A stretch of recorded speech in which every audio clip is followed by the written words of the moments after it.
you can still be profitable sa forex trading even if you have a lower win rate. So pakita natin kung paano siya nag-work. Okay, so guys, nandito tayo sa ating trading view again. So para maipakita na sa inyo paano siya mag-work, no? Kung kahit mababa yung win rate natin, na kahit paulit-ulit tayo na stop loss, we can still come out profitable. Alright, so for example, no, we are going to trade gold. Yan, so in my previous videos, no, lagi tayong gold yung ginagamit natin. So let's start with the 30-minute, no. Yan. Okay.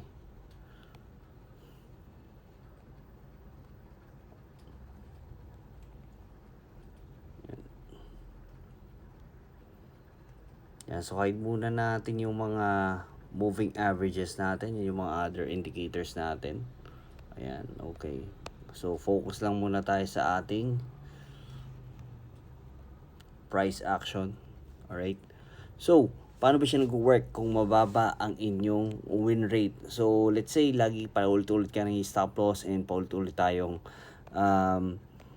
na-hit, no? So, let's say in your 4 trades. Ayan, so meron ka 4 trades.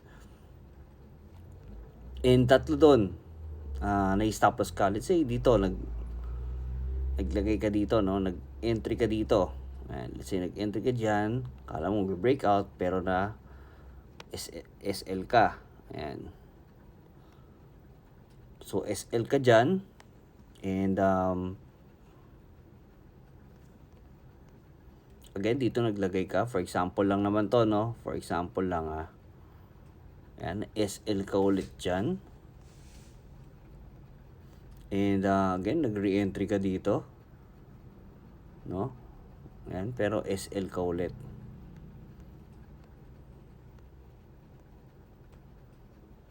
Ayan, so SL ka dyan, no?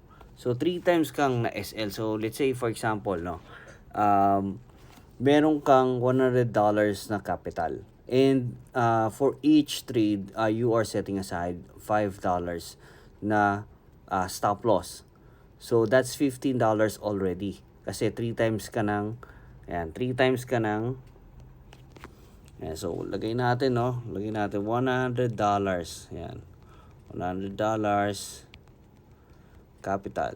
Ayan. 3 times na stop loss.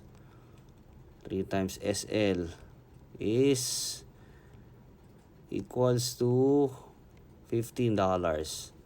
Yan. Okay.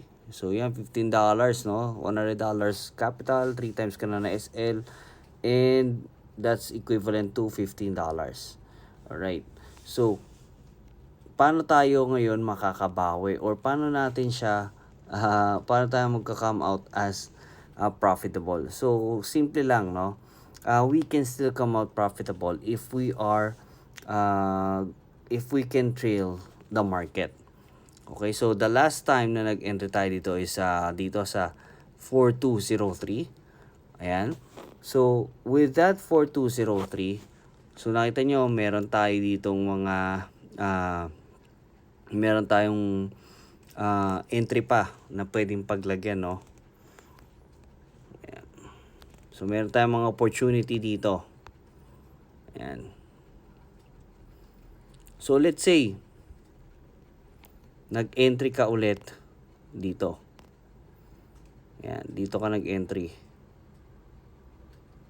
Ayan, nag-entry ka dyan. And you have stop loss here. Ayan. And, ayan, so you still have like, so what we can do from here to still come out profitable is that we can set our take profit, no? So based on syempre resistance or pwede nating i-match yung ating analysis, no? Pero what I do kapag kaganyan na alam naman natin na bias yung ay bullish yung bias natin kasi due to fundamentals, and the market structure, no? So as you can see, meron naman talagang uh, structure dito, no? Ayan, so nag higher high naman talaga, and talagang pataas naman talaga yung itsura ng market, no? So obvious naman sa eye natin, sa mata natin, na talagang tumataas naman talaga siya. Ayan. So with that, ayan, so we tried to we tried to still do our buy entry dito. So what we can do is that we can open our TP. Ayan, so then we can do a trail stop. Okay, so as it moves, ayan, so let's say na nag-enter ka na dyan and it moves here, ayan, it moves na dito. So nag-breakout na naman, nag-make na naman na new high. So you can what you can do is that you can move your stop loss here. So it made a new high. So nag-new high na siya dyan.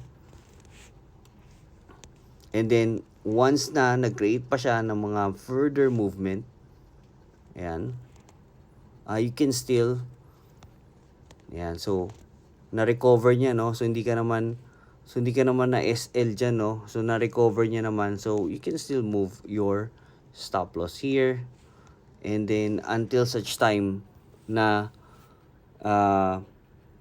mag-reverse na yung market to your SL. So it's now around 4253, and if it went down to 4240, then na SL ka na. So your entry is around 4208. Ayan, so 4208. No, so 4208 yung entry natin. 208 entry, and na stop loss tayo sa 4240. Ayan. So that's what? $32. Yan, $32 profit for a 0.01 lot size. Yan. So kahit na hindi tayo magtaas ng lot size natin, as long as we still uh, work with our system, and we do trails up, we milk the market, we still can come up profitable. So may mga nagtatanong, how can you cope up with losses? Yung sunod-sunod ka na loss, paano ka makakabawi? So merong mga iba na tinataasan nila yung lot size sila, but I would say na you stick with your system. If you're using 0.01 lot size, 0.02 lot size, stick with it. Kasi ang hirap din na paiba-iba ka ng lot size, and may mga times na hindi naman talaga yun yung lot size mo for that certain trade, nailagay mo na, tapos biglang gumalaw yung market. So that's the kind of error na iniiwasan natin. And also, minsan di natin napapansin yan, yung mga lot size na yan. Pero yun nga, if we still work with our system, ayan, we stick to the system na binild natin, and we were able to milk the market, we still can come up profitable. So as you can see, kahit na ilang beses ka ma-SL, yan, 3 times ka na SL dyan, $15. And with your $32 profit, yun, i-minus mo na lang, no? 32 minus 15, so you still have $17 profit. So as long as you can milk the market, no? So we just need to be patient. We don't need to change our lot size. Kasi pag change natin yung lot size natin, and SL ulit tayo, mas mahirap nang habulin yun. Mas mahirap namang